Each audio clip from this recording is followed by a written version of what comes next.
Estamos de volta com 60 Minutos. Está aqui comigo o presidente do Sindicato dos Médicos do Rio Grande do Norte, doutor Geraldo Ferreira. Boa tarde, doutor Geraldo. Prazer tê-lo aqui conosco com 60 Minutos. Boa tarde, Micarla, e aos telespectadores da Panda Negra.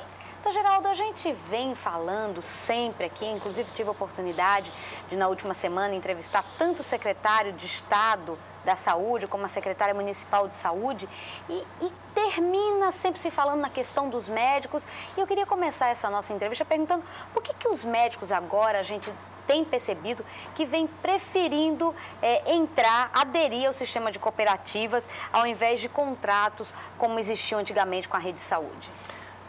O fenômeno das cooperativas é um fenômeno muito interessante. Ele existe em outras áreas e é aplaudido, interessante. Na agricultura, em várias formas de organização dos trabalhadores, o sistema de cooperativismo é aplaudido. Na área médica, aí a coisa muda de figura. Os gestores observam as cooperativas com receio, com temores, com medos, né?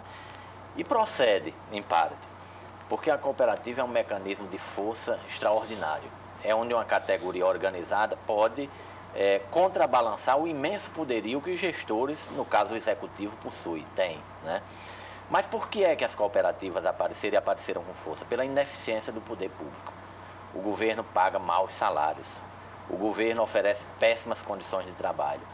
E com o contrato individual com o médico, a relação trabalhista pura, o médico está fragilizado. É verdade que os sindicatos têm feito uma luta muito grande e em alguns momentos têm avançado. O plano de cargos e salário do Estado é um exemplo.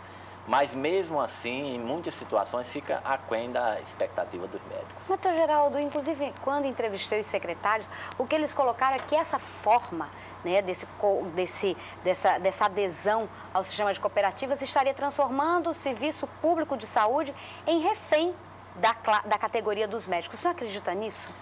Não, pelo seguinte, porque todas as alternativas que as cooperativas oferecem, o governo pode tê-las através do sistema trabalhista normal, mas o governo não quer.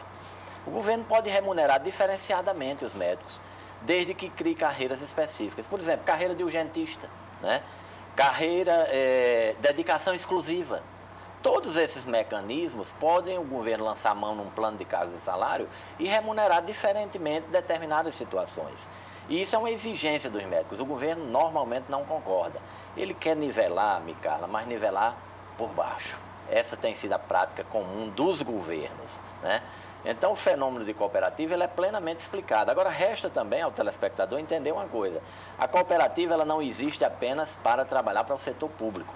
Ela é também um mecanismo de defesa muito importante em relação aos planos de saúde, que é outra forma extraordinária de exploração do trabalho médico. O que os planos de saúde têm explorado o trabalho médico é uma coisa extraordinária no país como um todo.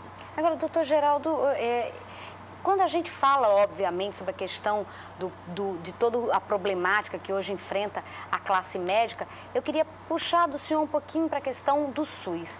O senhor acredita que hoje, e mais uma vez eu me reporto às entrevistas que fiz durante essa semana com os dois secretários, na última semana com os dois secretários, e onde foi falado a importância de um maior investimento no próprio SUS por parte do governo federal e que estaria acontecendo uma espécie de uma dependência do sistema público hoje, do sistema público, com relação à rede privada de hospitais, e isso estaria impedindo o crescimento, o desenvolvimento, o aparelhamento dos hospitais públicos. Você acredita que realmente isso está acontecendo?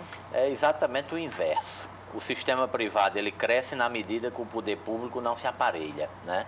Então, é muito interessante... Quer dizer, o setor privado está garantindo que o poder público não garante. Perfeitamente. Então, você vê como, às vezes, na verdade, o contrário do que é apregoado, né? Então, por exemplo, quais são os mitos que se apregoam no Brasil como um todo? Que o SUS é perfeito. Conversa, né? Esse sistema, há 20 anos, você é muito nova, Micarla, nem alcançou isso, né? Mas eu alcancei. Nós tínhamos um cartãozinho do INPS e a gente chegava e escolhia o médico. Olha que luxo, né? Nós que éramos trabalhadores... Como uma espécie de um convênio normal? Então, nós chegávamos, por exemplo, ali na Ribeira, pegávamos, evidentemente, uma fila, né? Mas lá você escolhia, eu quero oftalmologista tal, eu quero gastro tal. Você ia no consultório do médico e o SUS remunerava o médico, né? Você vê que de 20 anos para cá o sistema piorou. Então, que mágica é essa? O que os gestores muitas vezes dizem é o seguinte: o SUS acabou com o indigente. Não, o SUS transformou todos em indigentes. Essa é a realidade. Porque eu não acredito de sã consciência que uma pessoa leve um paciente para a rede pública e depois cruze os braços, um de nós que conhece a realidade, e depois cruze os braços e ache que o sistema vai resolver o problema dele. Claro que não vai. O sistema, ele é extremamente precário.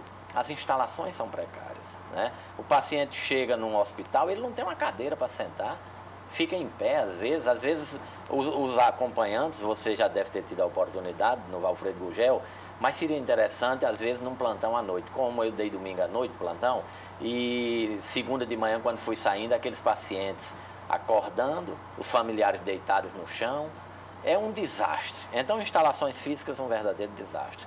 Equipamentos, leitos precários, necessitando de mais investimento, né? E recursos humanos também extremamente fragilizada a situação de recursos humanos. Por quê?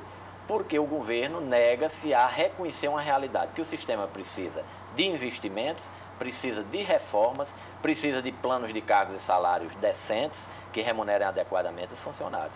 Então, o primeiro passo é reconhecer que o sistema precisa de mudança. Agora, e a complementação, me perdoe, só para completar o raciocínio, a complementação do serviço privado ela é importantíssima. Porque ai do sistema se não fosse o sistema privado. Aí sim, todo mundo morreria à míngua mesmo. Agora, doutor Geraldo, quando o senhor fala de todas essas questões, eu queria lhe perguntar, o que, por exemplo, o senhor acabou de citar o Valfredo, e entra governo e sai governo, e a gente percebe que o problema do Valfredo permanece. O que o senhor acha, o senhor como médico, como um representante de uma categoria, como é que o senhor acha que daria realmente para se enfrentar esse problema dos nossos hospitais públicos, de se ver, de se sonhar com o fim das filas nos hospitais, com o fim todos esses problemas que o senhor acabou de expor?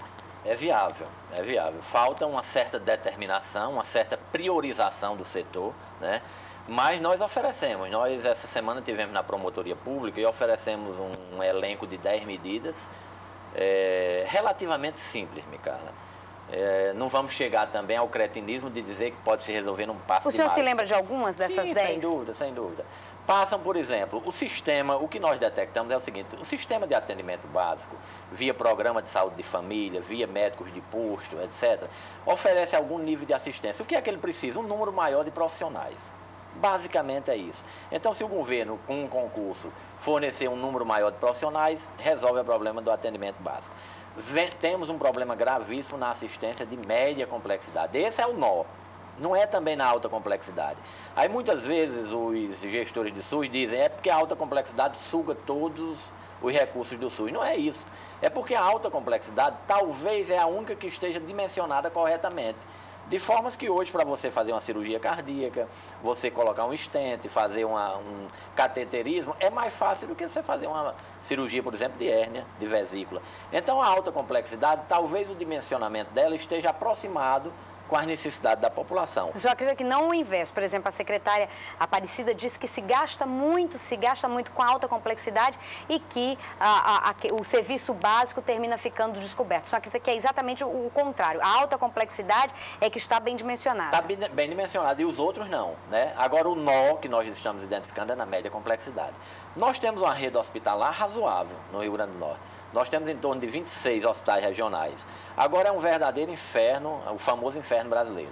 Quando tem o obstetra e o cirurgião, não tem o anestesista. Quando tem o anestesista e o obstetra, não tem o pediatra, né? Quando tem o anestesista, o obstetra e o pediatra, falta algum equipamento. A sala de recuperação não funciona, né? Então, é aquela situação onde determinados ajustes poderiam fazer a máquina funcionar. Por exemplo, se você pegar nesses 26 hospitais regionais e colocar um clínico, um pediatra, um cirurgião geral, um obstetra, um anestesista e um ortopedista, 80% dos problemas da saúde do Rio Grande do Norte estão resolvidos. Claro, implica recursos humanos, recursos financeiros.